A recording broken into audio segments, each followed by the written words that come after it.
칼 세이건의 코스모스 25년 9월 30일 화요일. 네, 안녕하세요.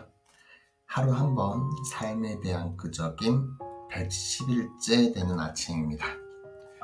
네, 이제 오늘까지 해서 코스모스를 다 읽었어요.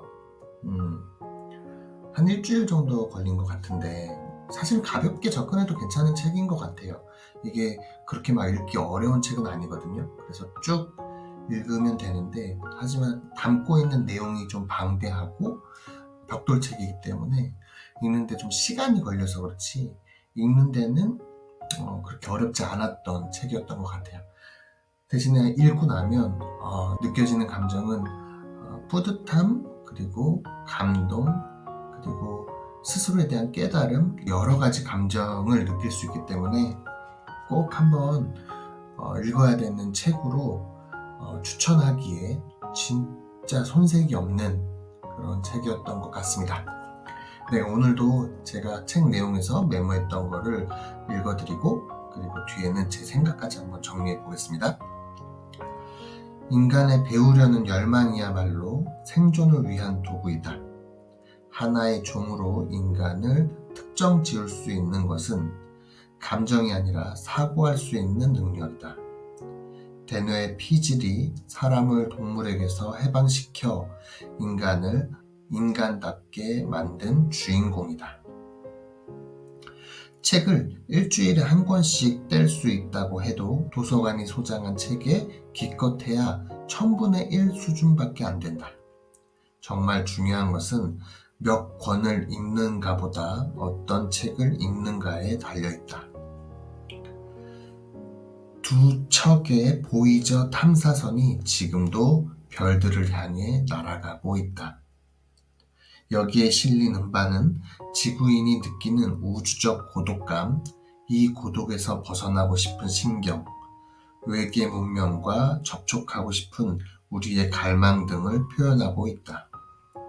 결국 우리는 지구라는 특정 지역에서 일어난 물질 진화의 산물이다. 아무리 다른 문명권들이라고 해도 그들과 우리 사이에는 공통의 언어가 반드시 있을 것이다. 그 공통의 언어는 바로 수학과 과학이다. 고도의 기술 문명을 꽃피우기 위해서 인류는 수십억 년 동안 거의 고문에 가까울 정도의 노고를 겪어야 했다. 그러나 아직도 우리는 한순간의 방심으로 파멸의 길로 들어설 수도 있다. 실제로 은하의 어느 두 문명권이 대등할 수준일 리가 없다.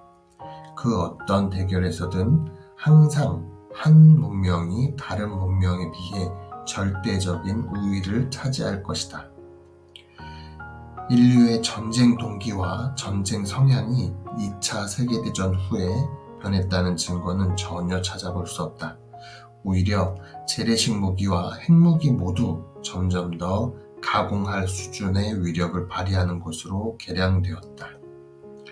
리처드슨 곡선에 따르면 인류의 최후 심판은 겨우 수십 년밖에 남지 않았다는 계산이 나온다. 전면 핵전쟁은 단 한 번밖에 경험할 수 없는 것이다. 한 번으로 모든 게 끝이 난다. 그때 가서 통계 분석을 다시 해봤자 그것이 무슨 소용이 있겠는가. 인류는 우주 한 구석에 박힌 미물이었으나 이제 스스로를 인식할 줄 아는 존재로 이만큼 성장했다.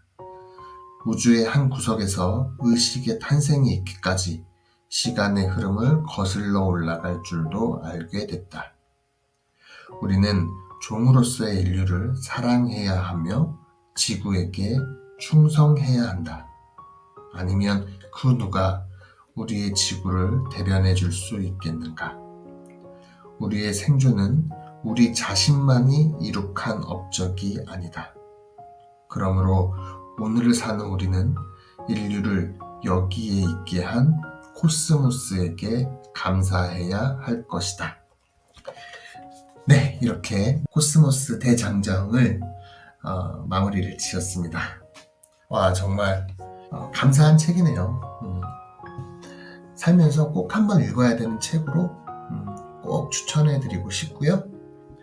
그리고 마지막 부분을 읽으면서 인간이라는 존재가 작은 존재이지만 어쩌면 정말 건방진 존재일 수도 있어서 한 번의 실수로 돌이킬 수 없는 종말이 올 수도 있겠다 라는 생각이 좀 들었습니다. 최근에도 계속 전쟁은 이어지고 있고 뭐 러시아, 우크라이나, 그리고 이스라엘, 팔레스타인 계속 어떤 중국과 미국의 패권 전쟁부터 간접전, 뭐 대만이나 한국이나 여러 다른 위험한 국가들이 아직도 많이 있잖아요.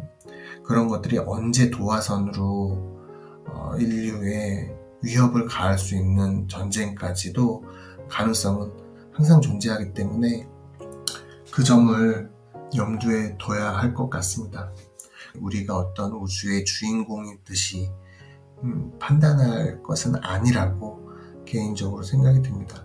과학의 발전이 어떤 생명의 무한성이 됐던 아니면 복제가 됐던 아니면 멋진 신세계에서 나오는 그런 미래를 만들어갈 수도 있지만 그럼에도 불구하고 우주에 비하면 작은 존재일 거라는 것은 변하지 않는 진실인 것 같습니다. 그만큼 우리는 겸손해져야 하고 또 우리 스스로를 사랑하고 가치 있는 삶을 살아야 할 그런 의무가 있는 것이 아닌가라는 생각을 좀 했습니다. 책에 대한 리뷰 내용만 계속 반복해서 올리게 되는데요. 다음 책은 또 어떤 책으로 또 하루의 끄적임을 만들지 모르겠는데 오늘의 끄적임은 이것으로 마치도록 하겠습니다. 가치 있는 하루, 행복한 하루 되시길 바라겠습니다. 감사합니다.